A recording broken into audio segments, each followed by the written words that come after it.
ሰላም ሰላም ጤና ይስጥልኝ ውድ የአቢሲኒያ ዊዝደም አካዳሚ ቤተሰቦች፣ ከባለፈው የቀጠለውን ትምህርት ዛሬ እናስቀጥላለን። በባለፈው ያው ስለ ፕሮናውን ጀምረናል። አሁን የመጨረሻውን ክፍል ፕሮናውን ፐርሰናል ፕሮናውንን እናያለን። ይህም ኮንትራክሽን ፎርም የሚለውን ነው። ያንን ከመስራታችን በፊት ግን ቀደም ብለን ባለፈው ስለ ቤተሰብ ደግሞ የተወሰኑ ቃላቶችን እየተናገርን ነበረ። የመጨረሻውንም ክፍል ዛሬ እሱን እናቀርብና እንቀጥላለን። ስለዚህ ይህንን ትምህርት ከመጀመራችሁ በፊት ዶንት ፎርጌት ሰብስክራይብ አድርጉ፣ ላይክ አድርጉ፣ እንዲሁም ኮመንት ካላችሁ በኮመንት ቦክስ ውስጥ ታስቀምጡልን ዘንድ ጠይቃለን። የዛሬውን ትምህርት አሁን እንጀምራለን ማለት ነው።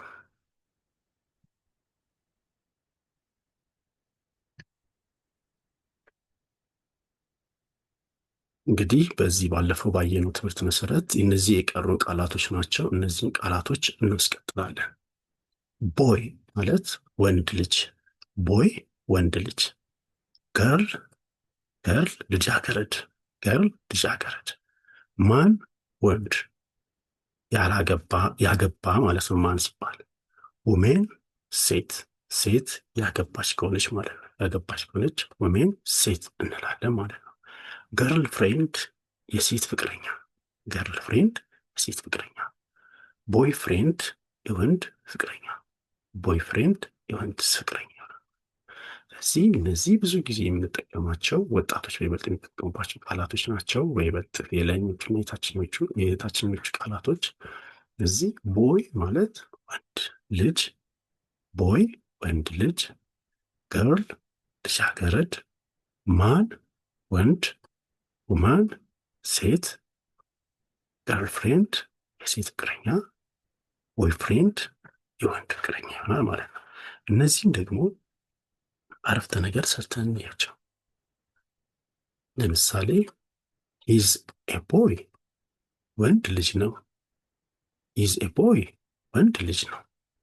ሺዝ ኤ ገርል ልጃገረድ ነች። ሺዝ ሂዝ ገርልፍሬንድ፣ ሺዝ ሂዝ ገርልፍሬንድ ፍቅረኛው ነች። ኢዝ ሄር ቦይፍሬንድ ፍቅረኛዋ ነው። ሺዝ ኤ ውመን ሴት ናት፣ ያው ያገባች ትልቅ ሰው ስትሆን ማለት ነው።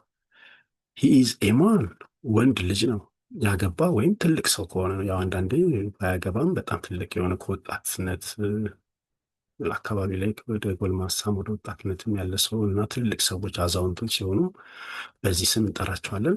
ቦይ እና ገርል ግን በጣም ወጣቶች፣ በጣም ያው በቃ ቲኔጆችን ማለት ነው ብዙ ጊዜ የምንጠቀመው ለነሱ ነው፣ ገና አፍላ ወጣቶች ማለት ነው።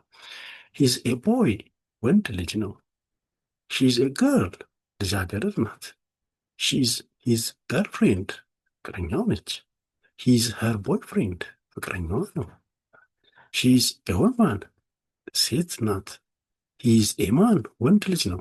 ስለዚህ እነዚህን ቃላቶች መያዝ ይጠበቅብናል። በስተመጨረሻ ስለ ቤተሰብ ወይም እንዲህ ከሰዎች ጋር የተያያዙ ቃላቶችን ከምንጠቀምባቸው ውስጥ እነዚህ ናቸውና እነዚህ በደንብ መያዝ ይኖርብናል።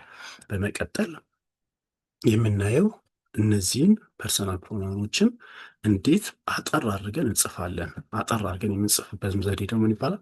ኮንትራክሽን ፎርም ይባላል።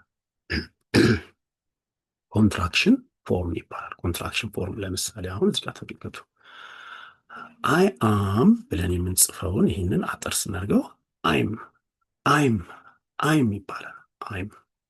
አይ አም አይም። ዊ አር የሚለው ዊር፣ ዊ አር የሚለው ዊር። ዩ አር የሚለው ዩር፣ ዩ አር የሚለው ዩር።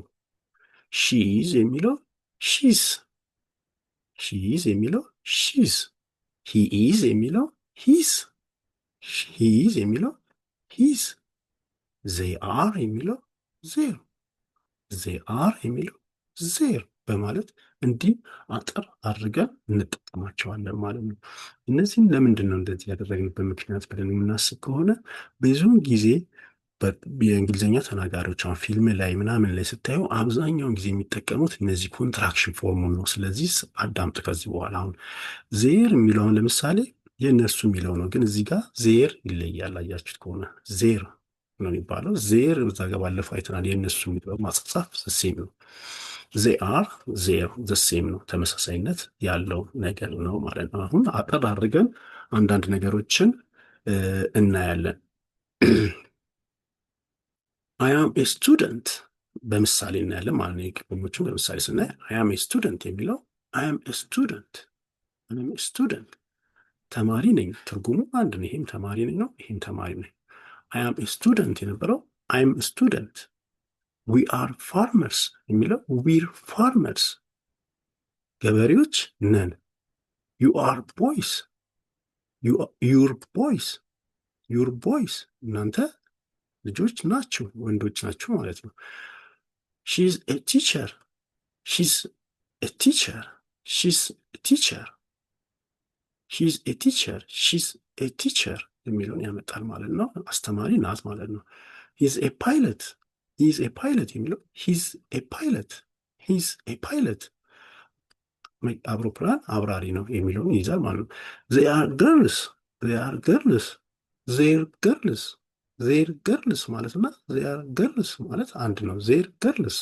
ስለዚህ እነዚህ ኮንትራክትድ ፎርም ይባላሉ እና አጠር አድርገን የምንጽፍበት ዘዴ ነው። ስለዚህ በእንደዚህ አይነት እንግሊዝኛ ቃላቶችን ብዙውን ጊዜ የምንጠቀም። ስለዚህ ይህንን በጣም መርሳት የሌለብን ነው። ግን አንድ ጊዜ ልድገመው እንዳይረሳችሁ ማለት ነው። በዚህ ያለውንም ከበስተኋላ ያለውንም ይህንንም አይም አይ አም አይም አይ አም ዊር ዊ አር ዊር ዊ አር ዩር ዩ አር ሂዝ ሂ ሺዝ ሺዝ ሺዝ ሺዝ ሂዝ he is his he is there they are there they are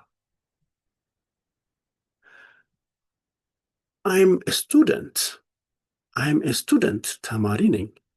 we're farmers ገበሬዎች ነን። we're farmers ገበሬዎች ነን። your boys ልጆች ናችሁ። your boys ልጆች ናችሁ።